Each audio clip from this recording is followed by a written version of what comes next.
আপনি জাপানে তাড়াতাড়ি আসবেন নাকি লং টাইম প্রসেস করে আসবেন? একটা হইতাছে কোচিং, একটা হইতাছে টিটিসি, সরকারি টিটিসি। দুইটা অপশন। যারা জাপানে আসতে চাইতেছেন কিন্তু বুঝতেছেন না কোন জায়গায় জাপানিজ ভাষাটা শিখলে ভালো হবে। বাংলাদেশ একটা কারিগরি প্রতিষ্ঠান আছে টিটিসি নাম, তো টেকনিক্যাল ট্রেনিং সেন্টার, সেখানে ভাষা শিখবেন নাকি এজেন্সিতে ভাষা শিখবেন? যেমন বিভিন্ন ধরনের কোচিং সেন্টার আছে, সেখানে ভাষা শিখবেন। মানে কোন জায়গায় ভাষা শিখলে আপনি জাপানে আসতে পারবেন এবং কোন জায়গায় শিখলে তাড়াতাড়ি আসতে পারবেন, এগুলো কিন্তু বিষয় আছে।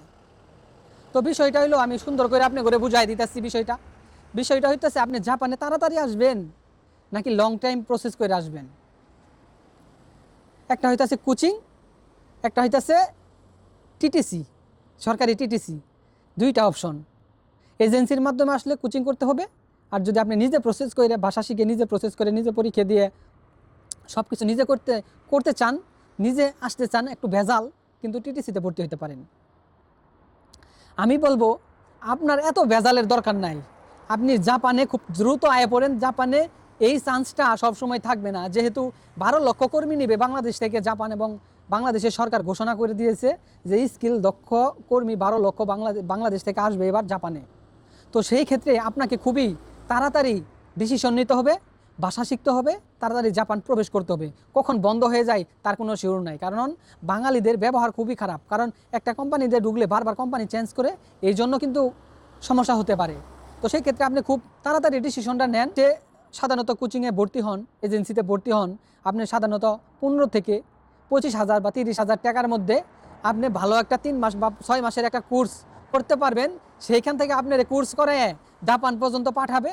তখন বাড়তি খরচ হতে পারে, কিন্তু যাদের টাকা আছে মোটামুটি তারা কোচিংয়ে ভর্তি হতে পারে। আর যারা শূন্য টাকা, কোনোভাবে শূন্য পকেটে জাপানে আসতে চাইতেছেন, তাদের একটু পরিশ্রমটা বেশি হবে।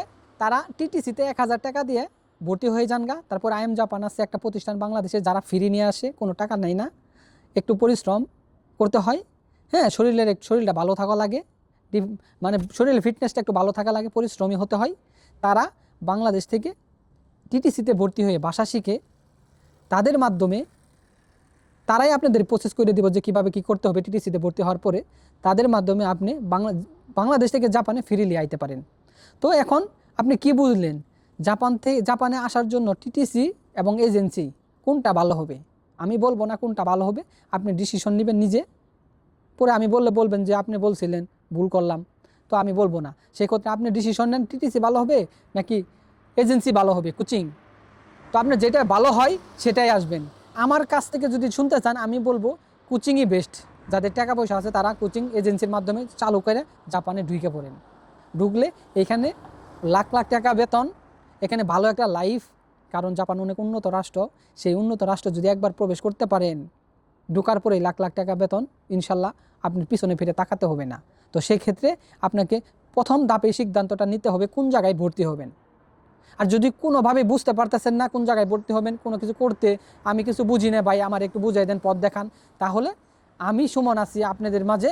আমার সাথে যোগাযোগ করবেন, কমেন্টে লিখবেন ভাই একটু হেল্প প্লিজ, খালি এইটুকু লিখলে হবে। তাহলে আমি আপনার সাথে যোগাযোগ করব যে কোন জায়গায় কি করতে হবে, কোথায় আসবেন, এবং জাপানে আসা পর্যন্ত ফ্রি গাইডলাইন দিব, কোনো টাকা পয়সা লাগবে না। Best of luck, welcome to Japan.